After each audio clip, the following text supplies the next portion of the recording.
Bonjour à tous, petite vidéo des panneaux photovoltaïques et un petit peu du bazar qu'il y a sur le toit. Du pilote G600 est là, vous allez voir qu'il y a des branchements d'origine qui ont été faits, des accessoires d'origine entre guillemets qui ont été posés et j'ai repris donc des gainages et je vous dis ça en quelques secondes. Donc ce que vous voyez pendant que je parle, c'est un panneau qui fait 270 watts en 24 volts, qui est donc par un petit câble qui passe où vous le voyez ici et qui va sur ce boîtier de dérivation. On a de l'autre côté du landerneau central, on a le panneau, un panneau de 80 watts en 24 volts que j'ai récupéré aussi. Tout ça m'a coûté en fin de compte 90 € l'ensemble. Donc je vous laisse imaginer. Nous avons là-bas la prise au fond. Hop, je vous fais un zoom parce que moi je sais pas faire comme famille découverte des petites choses, des petits trucs pour que ce soit sympa. Qui est la descente vers l'antenne parabolique que l'on voit ici pour la télévision que j'ai déplacé. C'est pour ça que vous avez vu, il y a le tournevis, un gros paquet de colle parce qu'on ne pouvait pas ouvrir le lanterneau, ça ne pouvait pas tourner, en fait c'était mal foutu. Et vous avez donc l'Holiday 3 qui est un rafraîchisseur d'air et franchement quand on sait s'en servir ça marche très très fort. Je crois qu'il y a une petite vidéo que j'ai faite sur le fonctionnement, c'est vraiment très intéressant. Et le deuxième lanterneau au fond de la salle d'eau. Donc vous voyez les sections de câbles sont pas très grosses qui partent de ce panneau solaire. Pourquoi? Car on a très peu de longueur. C'est la longueur qui détermine la section des câbles. Vous avez un boîtier de dérivation ici, je vais y mettre les doigts. On est en production bien entendu, où on a la descente que j'ai récupérée ici en section pour à peu près 10 mètres de section. Donc on est largement en adéquation sur du 2,5 mm². Et ce boîtier de dérivation dont les panneaux sont branchés en parallèle me permet de n'avoir qu'un seul câble de descente dans l'étanchéité qui est ici. Donc c'est pas joli sur un toit, c'est un toit traité anti-grêle, il y avait des anciens panneaux, il y avait des trucs, bon c'est de l'occasion mais ça bouge pas et c'est très performant. Donc on va descendre tout simplement et on va aller voir comment ça se passe. Donc on fait attention avec l'échelle et ici vous voyez le câble passe, je vais vous le montrer, et on arrive sur le MPPT, j'ai perdu le mot, qui fait 30 ampères. Donc il est tout petit, c'est pas la peine d'acheter des trucs qui valent des fortunes, qui sont hyper gros et ainsi de suite.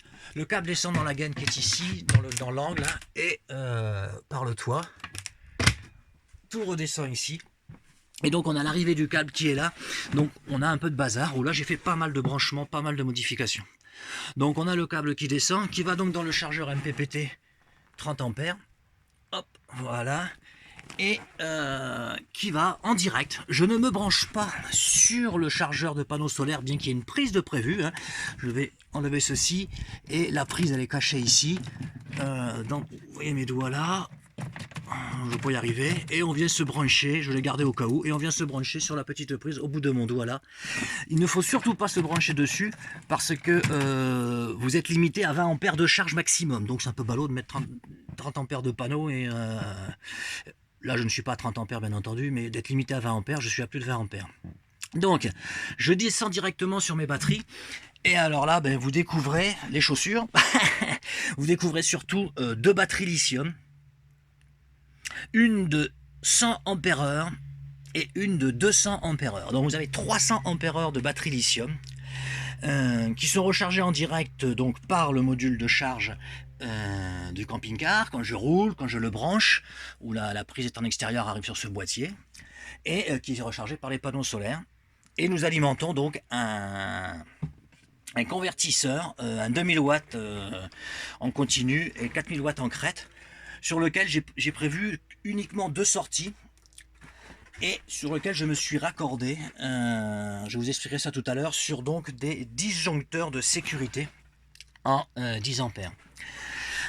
Au niveau des panneaux solaires, j'ai fait une petite sortie avec un interrupteur plus pratique à utiliser que l'interrupteur d'origine, mais c'est surtout que je le mets à volonté.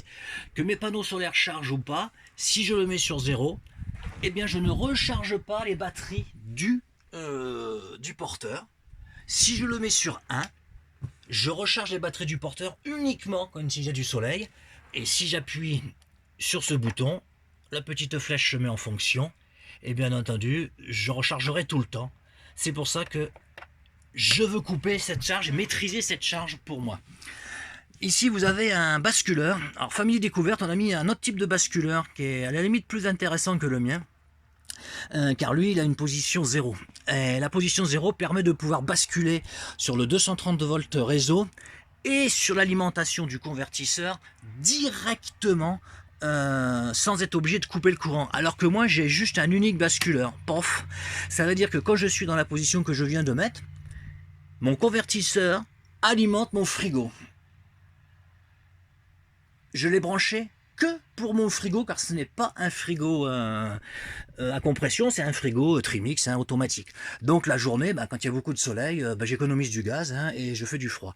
Et quand je repousse vers l'extérieur du camping-car, ça veut dire que là, mon frigo fonctionne normalement en trimixte. Et si je me branche sur la sortie et les entrées avec les protections 30 mA, je vais donc charger les batteries et je vais faire fonctionner le frigo et toute l'installation électrique. Mes batteries sont branchées donc en parallèle.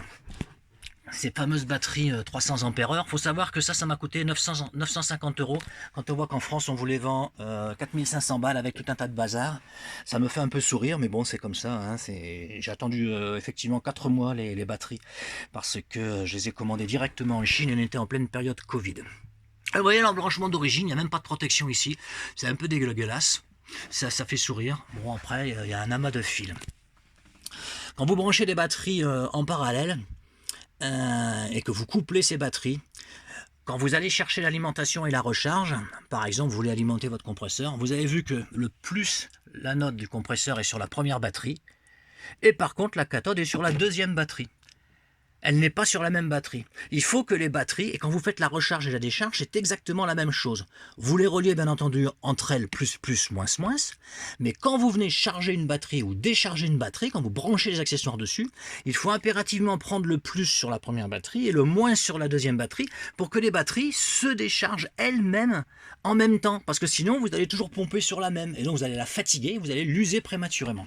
Et l'avantage, c'est qu'en faisant ce système de branchement, même si vous avez des batteries, alors tous les professionnels vont vous crier au toit en vous disant « faut surtout pas faire ça », mais c'est faux. Même si vous avez des batteries de capacités différentes, eh bien vous vous en foutez complètement.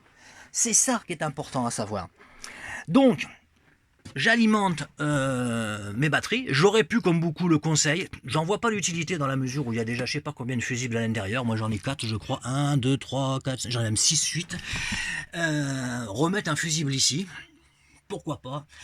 C'est mieux, mais bon, j'ai décidé de ne pas le faire. Je l'ai fait par contre sur d'autres installations.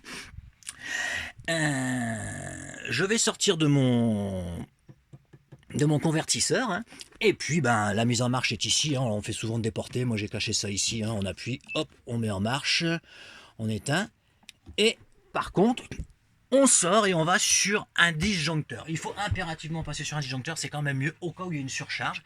Je vais donc alimenter ici tout un réseau. J'ai fait 2 réseaux. J'ai fait un réseau pour des prises que j'ai mis dans la soute car il n'y en avait pas en option sur ce camping-car. C'est un petit pilote de 6 mètres, c'était pas prévu. Donc je suis passé en dessous le châssis. Et j'ai alimenté aussi une prise car mon camping-car a un four donc micro-ondes. Donc j'ai été obligé de passer une prise. Je suis passé par le châssis puis par les gaines du frigo et les aérations pour alimenter le frigo. J'ai donc mes 210 ampères, c'est parfait, ça marche très bien. Les prises me permettent de recharger les batteries des vélos électriques. Et j'ai alimenté tout simplement une prise ici. Car avec ma deuxième prise, j'en ai balancé une aussi en continu qui part de la soute qui va dans ma salle d'eau. Donc je me retrouve avec un réseau de prise assez intéressant et par contre des protections un peu partout. J'ai balancé aussi un petit chargeur USB sur le côté supplémentaire, donc que je commande ici avec cette prise commandée. Et cette prise commandée me permet aussi de commander la lumière qui est dans la soute avec un interrupteur. Et pourquoi elle est commandée? Eh ben, parce que si la lumière reste allumée parce que vous n'avez pas fait attention, au cas où, dans le doute, vous mettez sur 0. Moi sur 1, j'alimente. Si la lumière est allumée, je mets sur 0, je sais que j'ai plus de décharge. Bon, on est en LED, hein, c'est pas trop dramatique. Voilà un petit peu cette installation que je vous ai expliqué relativement rapidement. Je ne suis pas rentré dans les détails techniques, mais il faut savoir qu'une installation comme celle-ci, panneau solaire inclus, batterie lithium et convertisseur 2000 watts, et de très bonne qualité, je peux vous le dire. Hein, c'est un gros truc allemand qui marche vraiment bien parce que j'ai acheté des merdes aussi. Plus le régulateur MPPT 30 ampères. Ces installations m'ont coûté 1150 euros. Batterie 300 ampères inclus. Donc bonjour à Famille Découverte, hein, et puis bon voyage parce que je crois que vous partez bientôt. Allez, ciao.